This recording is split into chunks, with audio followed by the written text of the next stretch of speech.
Aha. Thank you po everyone for your time being here, allowing me to have this opportunity to speak of something. Medyo nakakatawa lang, nauna pa akong mag-talk for Brown Bag bago maka-attend ng as an audience. Pero I'm really glad that na-consider naman for this. So I'm grateful for this opportunity po kay Miss Lizelle, the whole HR team, kay Miss Missy for allowing me to have an opportunity to speak about something that sabi nila, anything na specialization mo. Ganon. And ako naman po, I'll give a brief background in a while. Something that is close to my heart. Ano bang maibibigay ko? And also, in relevance din, sige, New Year, maraming New Year's resolution. Pero patapos naman na po yung 8 linggo ng January. Ako lang ba nahabaan sa January? Pero ayun, patapos naman yung January, but still, we could still have a fresh start. And also fitting, we could still talk about something that could help us have a fresh mindset on how to do a fresh start. So here's a topic that I thought and hope na makapag-speak po through everyone. So this is what we call the cognitive emotional intelligence for us global remote professionals. For a brief background, so quick na walkthrough lang po sa naging journey ko sa buhay. So I graduated at 2017. Graduate po ako ng college. BSBA Finance. 4 years yun, pero hindi ko talaga totally alam ba't ba yun yung course ko. I just knew na ayoko maging engineer, ayoko maging nurse, ayoko silang lahat. So humanap ako ng ano ba yung isip-it. Bakit ko sila ayaw? Because evidently naman sa report card ko, hindi ako academically, what do we call that, sterling. Like ako yung puro palakol. So if you can relate with the puro palakol yung cards ninyo, well, nice to see you here. So ayun, parang pumili lang ako. Ano bang course ang pwede sa akin? Di ako magaling sa math, so ayoko mag-engineer. Science, ayoko. Gusto ko lang yung nakakakita ng mga dugo pero parang ayoko mag-nursing. Yung mga ganun. So I picked BSBA but it took 4 years and still pag-graduate na ako, di ko pa rin alam kung anong gusto ko. So, that's a lot of crisis. Major ako in finance, pero ang una ko pong trabaho ay sales. Nagbenta ako ng sasakyan sa Mazda. Didn't work out, pero nakabenta naman ako in my first month. Thank you, Lord. Pero, alam niyo yun, it didn't give me the drive or the motivation, the excitement, the purpose. Wala siya eh. So, puro pressure lang na ba? Wala akong quota, patapos na naman yung buwan. So, ganun yung feeling niya. And then, dahil feeling ko hindi nga okay sa akin yung sales, an opportunity in the academe opened for me, which is, ayun nga po nakita niyo, from 2019 to 2024, ako po ay naging isang professor in a university in Cabanatuan. So, nagturo ako doon for 5 years and 5 months. Nagturo ako from senior high schools and then later on, major part is sa mga college na, and I also been able and I have been also part of a program coordinator team within the university administration. So, very scattered siya. And while teaching, sabi ko parang hindi pa rin ako fulfilled. So, bilang ako po ay nasa mid-youth crisis, hahanap ako ng mapaglilibangan to distract myself kasi hindi ako satisfied sa trabaho ko, sa sahod ko. So, hahanap tayo ng mapag-aabalahan. Nag-masters po tayo. So, taas na lang ng mga kamay na ng mga nag-masters dyan kasi hindi pa natutuwa sa buhay or kasi single na for a long time, mga ganun. So, nag-masters tayo at makikita nyo, hindi lang isa, 2 masters. So, ganun po tayo ka-board ng mga panahon na yon. And then, coming here to 2025, umalis ako ng academe, nag-work ako sa Sea-Oil as part ng operations team. Nag-handle ako ng mga trainings and learning materials, and to date, being a program coordinator here in ANX, ang masasabi ko lang po, wag kayong magma-masters kung di nyo alam kung saan nyo gagamitin. Ganun. So, one of the key takeaways, parang ang galing nga ako. Parang wala naman tapon at the end of the day. Kasi one of the main reasons kung ba't po yung topic natin is about emotional intelligence is dahil isa po siya sa naging heavy driver ng isa sa masters ko way back in 2022, yung Masters in Designing Education. So, naging scholar po tayo ng bayan. Nagbayad naman po tayo kasi nakaalis na tayo sa university eh. Nakapag-return service naman na tayo. So, in this course po, I was able to be exposed on how to create learning materials that are under the design thinking principle. So, hindi ko man kayo naririnig pero pwede niyo po bang ulitin yon, design thinking. So, what is design thinking? About saan ba siya? Later on, throughout this talk, I hope na meron po tayong makita and why it matters for us ngayong mga remote workers tayo full-time.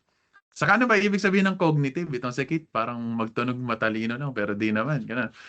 So, I want you to take a quick look. Itong mga stock photos ni PowerPoint online. Minaximize ko siya. So, whom of you would relate na somehow namimiss nyo naman yung face-to-face interaction? Yung work ninyo na gagaya kayo ng maaga, maybe 5 a.m. or 4 a.m. depende sa commute ninyo. Papasok para makita nyo yung mga katrabaho ninyo. More than being productive and producing the output that is expected of you, ba't tayo pumapasok? Sa chismis. Di ba? We love the social interactions. Kasi mapa-introvert ka man or extrovert, lahat po tayo ay human beings and we are all social beings. So, before pandemic, lahat tayo ganito yung context natin eh, no? Pero alam ko, most of us, even before pandemic, I think naka-remote work na.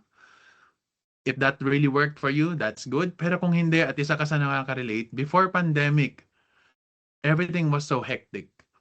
Everything was physical. Kailangan mo talagang pumunta sa meeting na kung 7 a.m. pasok mo, gigising ka na ng 4:30 kasi 7 a.m. doesn't just happen at 7 a.m. If you want to start at 7 a.m. na mag-work, kagaya ka ng sobrang aga. So this is what our context looks like before. Social environment natin, may mga tao sa paligid, somehow overstimulated, everything everywhere all at once, energized by the crowd. But at the same time, may mga pros and cons. Siyempre, ayaw natin commute. Yung iba gusto yung commute kasi yun yung time na nakapost sila, nakatunga nga lang sila sa bus, nagsesenti or nagmo-moment. They're having a pause. So there's pros and cons to it. And then coming now, we are now remote workers. We have our own setups. Di ba? It's a good opportunity kasi sa atin, meron tayong mga kasama na parents na. Yung iba, newborn babies or toddlers, they are now having the opportunity to work and be with their kids at the same time, which is a good thing. But what we're gonna be tackling now is, of course, we are grateful for this opportunity for the remote work. But what are the risks? Hindi naman sila ganong ka-life-altering na matter, pero meron bang epekto ang remote work sa akin as an individual, as a person? Should I be concerned? Should I be worried? Well, it's all up to you. So today we're going to be talking about some practices and some situations that I hope to make sense to you and that you would be able to relate with. So it's not that big of a deal, but it's worth analyzing kasi it's about us, how we interact with people, and how does it affect our productivity, overall productivity as remote workers. So in our remote world, our greatest barrier to efficiency isn't software, it's our internal interface.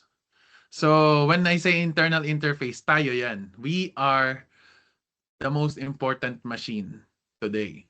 More than the AIs, more than the softwares that are developed, tayo pa rin pong mga tao ang pinaka mahalaga na element in every workspace. AI is good, but it doesn't have emotions or cognitive capacity. Meron siyang talino, but hindi niya kayang gawin kung anong ginagawa talaga ng human brain. So a quick statistics, it's called the 31-45 disparity. A research from 2025 said that 31% have higher productivity than in-office counterparts. So ang audience po nila dito, ang mga nagsagot ng survey na ito ay mga remote workers. 31% of them are more productive. However, mas productive man ng 31%, meron tayong medyo alarming na 45% higher levels of daily stress and burnout symptoms. So, ibig sabihin, okay, we are grateful for the remote work. Yes, we are. Alang hassle ng commute. You can work at the comfort of your home.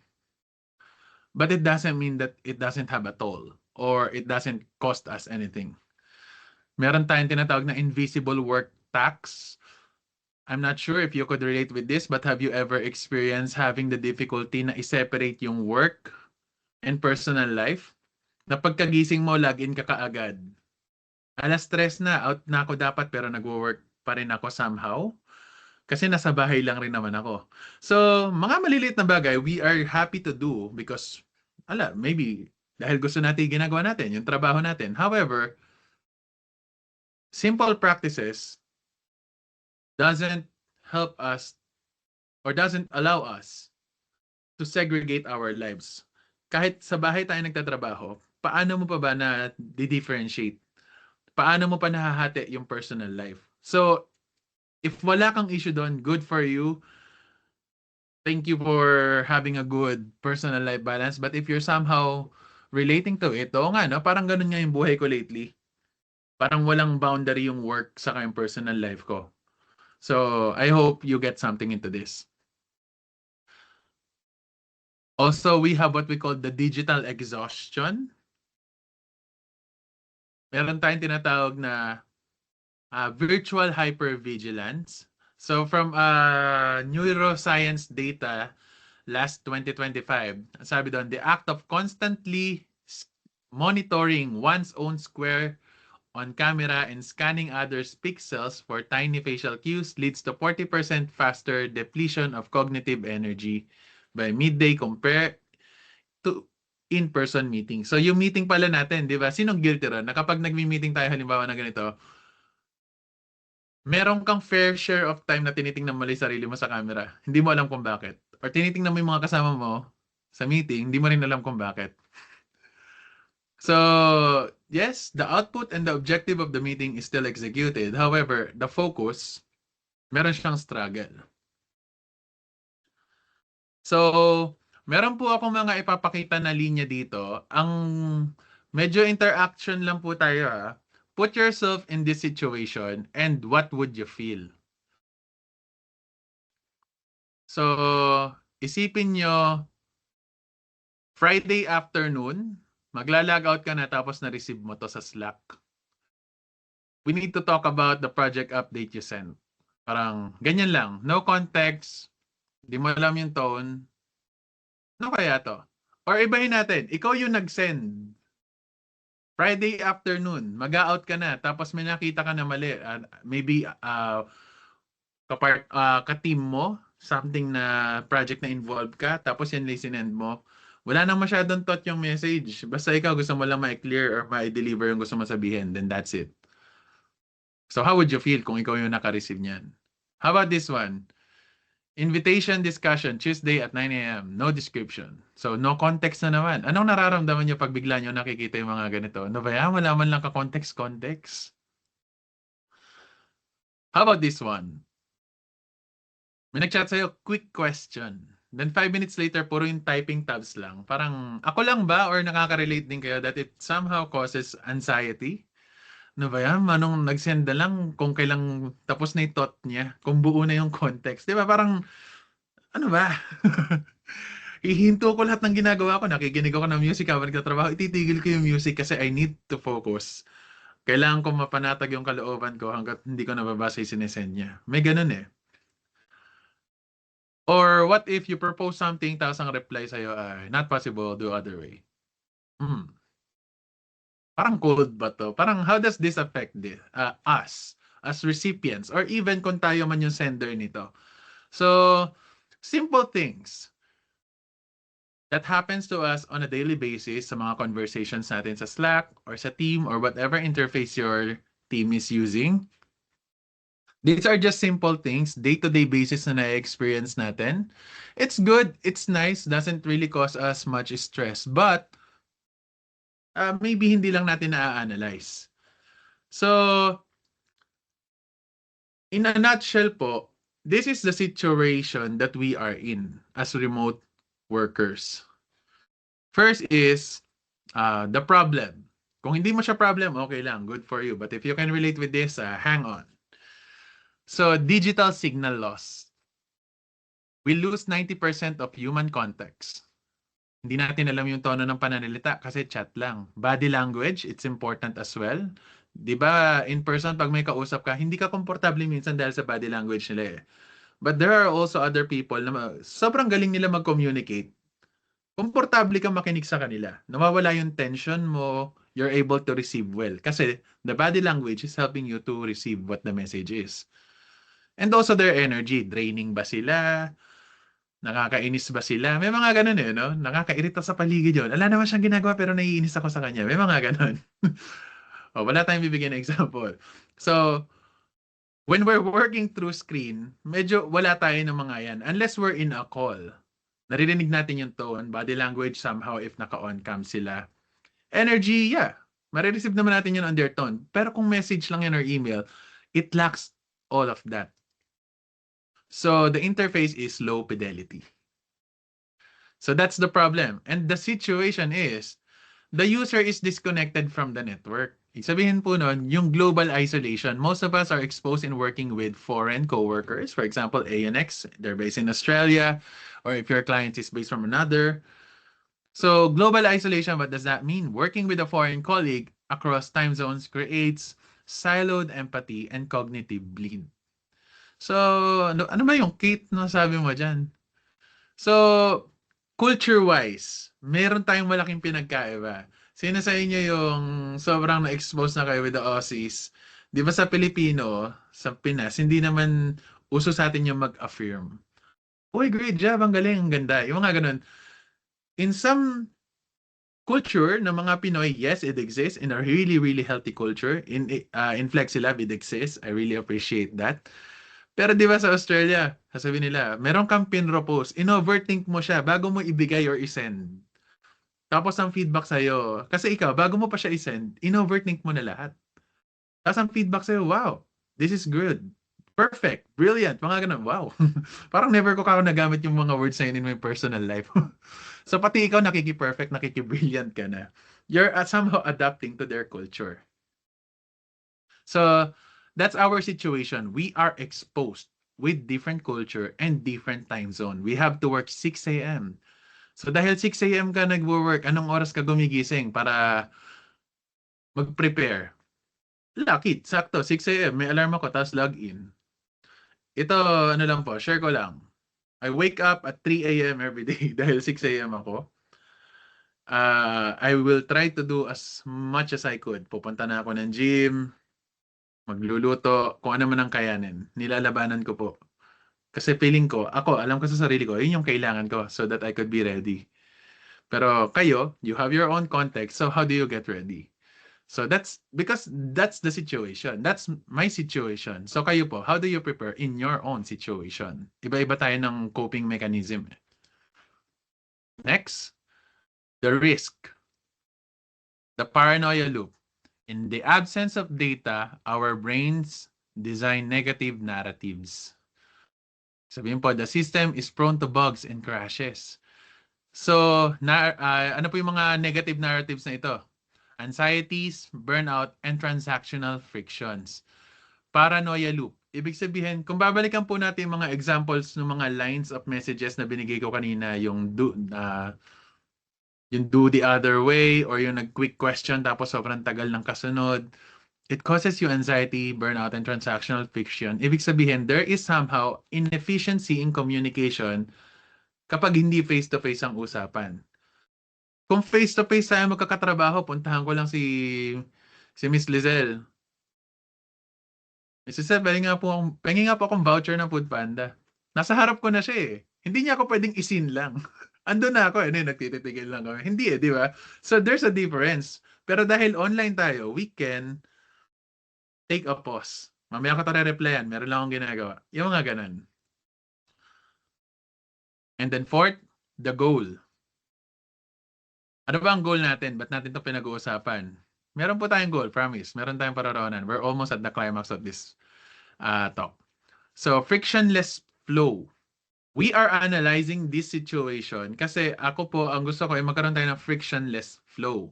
Smooth transactions. Ibig sabihin, upgrading our internal interface to achieve high trust, high-speed collaboration regardless of geography. So optimizing the human operating system. Again, when I say internal interface, tayo po yun. So there is something that we can work on to ourselves or improve sa mga sarili natin so that we can be a tool for a more efficient and effective collaboration with our teammates. Kahit ibang culture pa sila, ibang time zone pa sila, kahit remote workers lang tayo. There is something in us through emotional intelligence that can help us be more effective and efficient collaborators. Recap lang po. So the problem, the situation, the risk, and the goal. Which leads us to this, the practice. If you want to achieve something, di ba po meron tayong ginagawa paulit-ulit. For example, sa mga nag-gym or sa mga nagra-running, di ba hindi ka naman nagsimula agad na mabilis agad yung facing mo? Dati, nag-start ka, nag-try ka lang ng 3 kilometers tapos nayari mo siya in 1 hour. Then 3 months later, consistent mo siyang ginagawa 5 kilometers in 30 minutes, sub 30. Or you improve furthermore in a year, nagawa mo ng mag-sub 1. Ibig sabihin, nagawa mo mag 10 kilometers under 1 hour or less. So ibig sabihin, everything that's put into repetition or in practice, you improved at it. So tayo po, if I would have here a proposal that you can maybe incorporate. Okay lang kung hindi, but here's my pitch that you can practice or consider for you to have a more cognitive emotional intelligence approach in your current remote work. So the design framework, moving from reactive emotions to intentional cognitive emotional intelligence. So isipin nyo na lang po para tayong nag-i-implement ng bagong system patch sa sarili natin. So design. The word design is ginawa ko po siyang acronym. So ito po yung framework na pagpo-focusan natin for this talk. So yun yung situation, yun yung problem, and this is what I think can help us. Hindi siya ultimate or absolute solution, but it could be a practice that might help you out. Okay, ano ulit yung problema natin? Lack of human contact. Meron tayong friction in our communications kasi ala tayong naririnig na tono or galaw. It causes us anxieties, or baka ako lang naman yun. Pero if you can relate, maybe this would help for you. So this is the design framework. So isipin po natin yung katawan natin para tayong i-engineer natin siya. So design, magpo-focus po tayo sa 6 letters ng word na design, which leads us to letter D first. What we will do is to detach. Kapag naka-receive ka ng email or ng mga message na walang context, yung mga medyo pet peeve natin, ano ba, ba't nag-message walang context? So, the first thing that we could do is to first detach. Alis muna tayo, wag muna tayo mag-reply, wag muna tayo mag-react. Detach. If a notification spikes your heart rate, detach for 60 seconds. You can't design solution in digital reactivity. Ibig sabihin, di ba sa Slack nakikita nyo, hindi pa man nagsisend yung message. Pag nakikita nyo, nagta-type na siya, hala, ano na naman to? So may mga ganon. If kayo na-observe yung sarili nyo na somehow, meron kayong onting kaba pag nakikita nyo yun. Typing pa lang yun What more kapag nag-send na? Or yung mga email, may tonong kakaiba, tapos hindi nyo sigurado. Our initial response is to react. Mga violent reaction natin, ano yun? Ganon. And it's normal kasi sa tao, mauna po talaga ang reaction. And then what follows our reaction is our response. So once na-regulate na po natin reaction natin, paano natin siya mare-regulate? Itong una, detach. Take a pause, alis ka muna saglit, kahit 60 seconds lang, 1 minute. Hinga ka lang, make sure na hindi na yung emotions mo, makapag-iisip ka na ng mas malinaw. So, you first detach before you react. You first detach before you respond, before you compose and type your reply. So that's letter D. Next is E, empathize cognitively. Ano ba pinagkaiba ng empathize ng emotion lang saka empathize cognitively? Siyempre empathy po kasi 'di ba, it has something to do with our emotions. Our capacity to be sensitive in what others feel. Maging sensitive tayo, for example, alam mo nang nai-stress yung tao, i-stressin mo pa. Yung gano'n. Pero anong pinagkaiba kapag sinabi na nating empathize cognitively? Cognitive naman po siya kapag we are trying to put ourselves in their situation mentally. So hindi lang siya puro emosyon. We are trying to consider their mental capacity, anong iniisip nila, and how does that make them feel? Ano kaya yung posisyon nila? Ba't kaya ganun yung message niya? Okay lang kaya siya? Parang ganun. It's a simple consideration. But letter E is to empathize cognitively. Ibig sabihin po, meron tayong pwedeng gawin. The 3 backstory rule. Ano itong 3 backstory rule na to? Generate 3 non-malicious reasons for their behavior before replying. So bago tayo mag-reply, onting reflection lang. So ano ba yung 3 backstory rule? Pwedeng ganun yung message sa atin. It could be a system or technical concern. Pwedeng objective lang, trabaho lang, wala naman talagang emosyon. Okay, sige, kaya ko to. Or pwedeng, bakit kaya parang masungit or galit yung message sa akin? Or bakit parang stress? Or hindi ko naiintindihan. It could be about culture or role. And then, yung last po sa 3 backstory rule is baka pwedeng human context. Human context, baka may personal. Okay, mararamdaman niyo yun kung irritable yung ka-meeting ninyo, eh, no?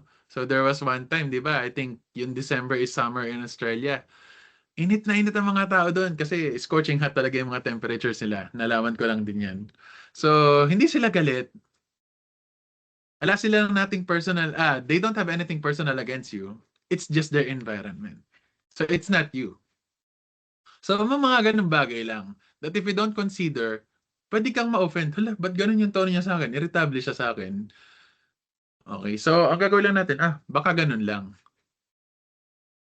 Next, letter S is signal intent. Start with the goal, context, non-urgent, or goal, need thoughts on this slide for, instead of got a second. Sabihin, kung tayo naman po yung magme-message or magre-reply, habang kino-compose mo natin yung message natin, siguraduhin natin na on our part, malinaw yung message natin. Hindi na tayo, Sir Bry, yun lang. Tapos 10 minutes later, Sir Bry lang. Parang alam mo before pa natin i-send, andun na yung context. It is a help for them na mas makakapag-isip sila na matino. Kasi pag nakita nila yon pag nakita nila yung message natin, tapos ganun lang at walang context, alam mo yun, madidistract sila sa ginagawa nila eh. So what's more efficient for them, ibigay mo na yung buong concern mo. Sir Bry, pengin pera, yun po. Send kay Gcash ko. So, it makes sense and it helps. Kasi ikaw din sa sarili mo, alam mong ayaw mo nakaka-receive nun eh. Di ba? So, do not do unto others. Just don't. So, signal intent. In your best practice and capability, try to communicate with clarity. Pag nag-chat ka, alam mo kung ano yung gusto mong mahingi. Alam mo kung ano yung gusto mong makuha. So, it falls to asking the right question and, of course, composing the right words. Excuse me. Next. Letter I, iterate the connection. So send messages with 0% task but 100% human value. Pwede naman 5% relational time, 40% higher efficiency. Alam niyo yun? Hope you're well. I hope this email finds you well. No. I'm not well. I'm not okay. Wait ba dyan? Pero kung call naman ito, di ba? Onting ano lang. Kamusta mo sila? How was their day? How was their weekend? What did they do? Mga simpleng ganun lang. It don't have to take more than 3 minutes or 5 minutes, but a little good catch up. Alam mo yun, yung hindi tayo parang robot lang na, okay, nasa call tayo, objective activated. Ala akong pakialam sa buhay niya, trabaho tayo. Hindi ganun eh. It helps for all of us to be more productive when we are able to relate with one another. So, iterate connection. Find a way to connect with them. So, ako medyo guilty ako dito. Kasi ewan ko, nahihiya lang ba talaga ako? Hindi naman ako snob.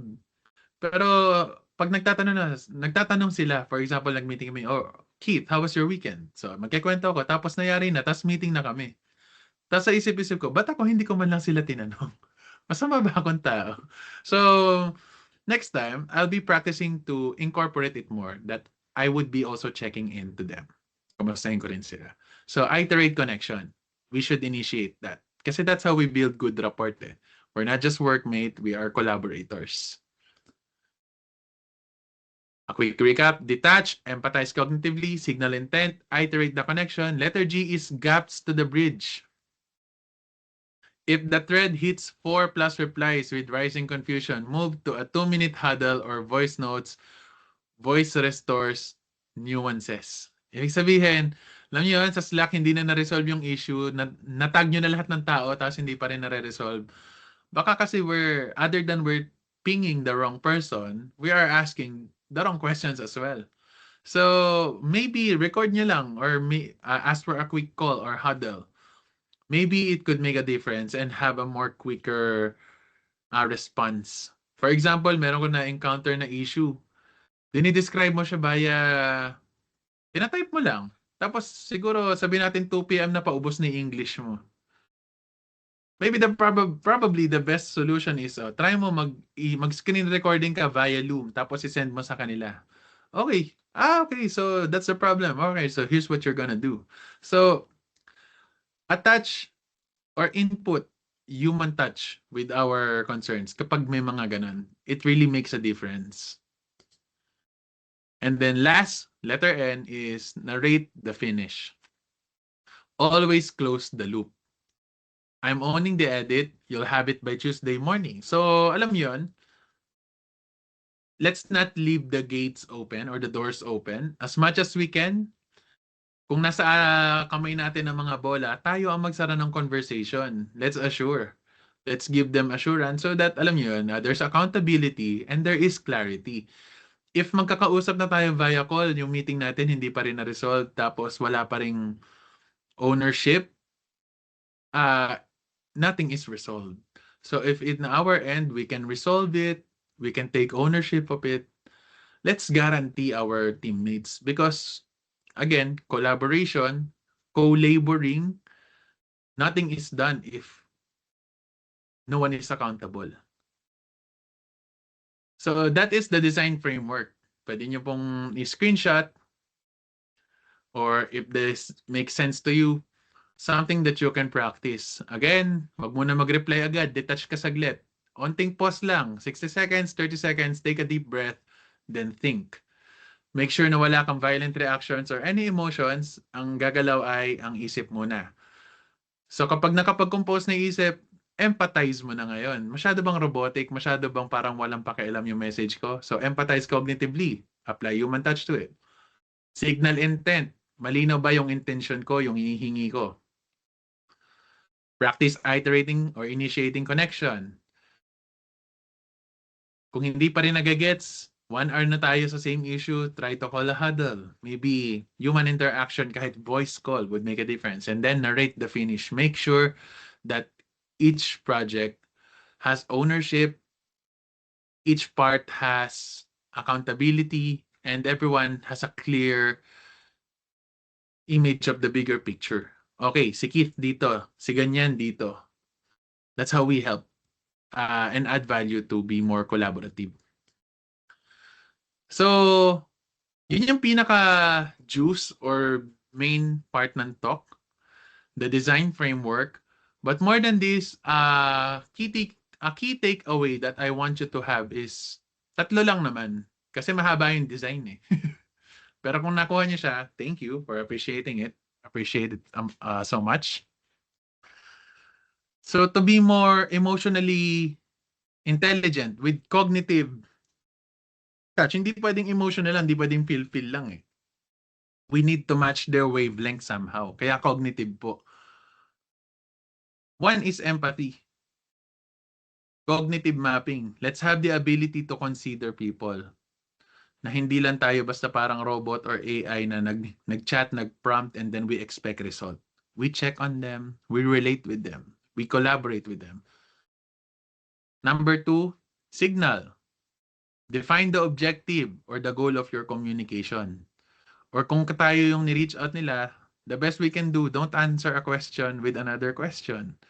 'Di ba? Pero if answering a question with another question would lead to a further solution and investigate, baka yun naman talaga kasi yung right path. 'Di ba? And kung hindi natin alam yung sagot, then let's at least direct them to the right person who could be able to help them. Parang ganun. So, let's clarify the signal. Wag na natin guluhin. Let's add clarity. And then last is system. Designed interaction. So, ito pong system na sinasabi dito is tayo sa sarili natin. Let's make it a goal for ourselves na kahit sa sarili natin, we can contribute to the company, the workplace, by being accountable to my own task. Na kapag may lumapit sa akin, and dahil I have ownership of this, I can provide for them. I can answer whatever questions they have, or if hindi man ako yung mga kasagot, at least I could direct them to someone who could help. So, if everyone individually has a system, imagine yung buong workplace. So, microsystem under a whole system, grabing efficiency yung collaboration na magagawa natin. Better output. So, practices to consider. Kit, paano ko magagawa lahat yon? Burnout ako eh. Burnout is real. We're about to end. So, some practices that I consider you to do or to try at least na ma-consider is, for example, the mental commute or the boundary design. Kasi work from home na lang tayo, di ba? Ibig sabihin po ng mental commute, before kayo mag-start ng work at 6 a.m. or 7 a.m., take at least 10 minutes, 20 minutes, walang work. Isipin nyo, nasa commute kayo, may iba kayong gagawin na hindi work agad. Iko-condition nyo yung sarili ninyo. Di ba? Nami-miss nyo ba yun, yung commute? Well, toxic siya, but somehow, ito yung buffer eh. Yun yung buffer natin before tayo actually mag-work.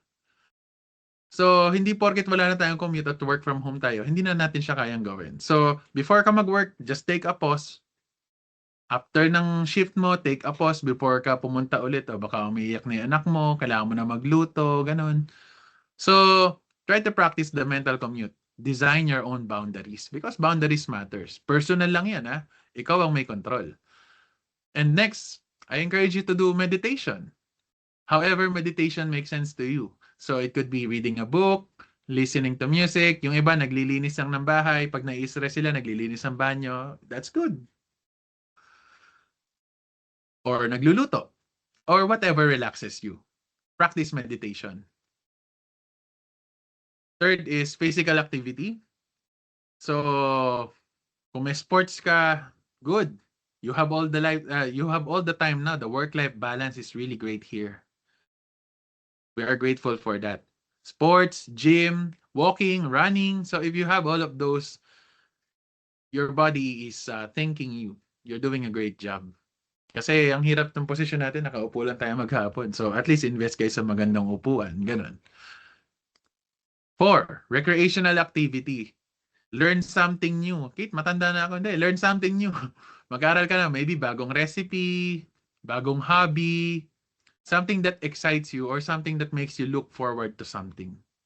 Okay, ay, mag-hike ako, ay, magdadive ako, magpe-painting ako, mag-aaral ako ng ganyan, mag-aaral ako ng ganito. Do something that excites you.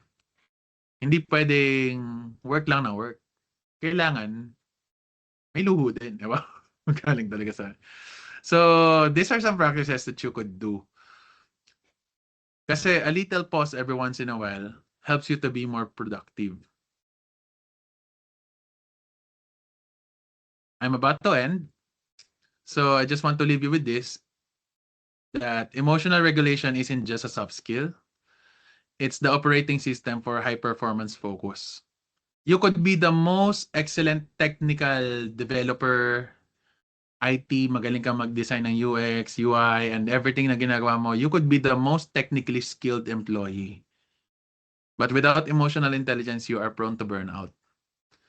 You could be the most technically best in the job. But if your attitude sucks, hindi ka rin yan dadalhin ng kung saan. So, you see, technical skills are assets that makes us gets the job done. Technical skills makes us qualified for the role, but soft skills such as emotional intelligence, people skills, they sustain us. They help us build good relationships and allows us to stay further, go further with the people that we are working with. So I hope na more than we pursue technical skills, upskill tayo ng upskill, that we also value our emotional health, your soft skills, people skills, and emotional capacity to regulate things. So, ayun, let's all be aware of the people around us, that even though this is remote, this is a blessing, this is a good opportunity that we have. But when you find yourself na ito na lang ba yun, nakaupo na lang ba ako dito? There are always ways to connect with people kahit naka-online lang po tayo. So ayun, I hope that this year, hindi lang kayo magagaling technically in what you do. We pray for promotion, of course, but let's also aim to be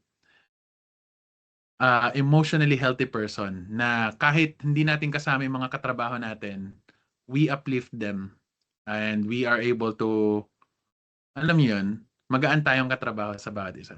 So, I hope you learned something today, that you were able to relate with this, and I thank you for your time.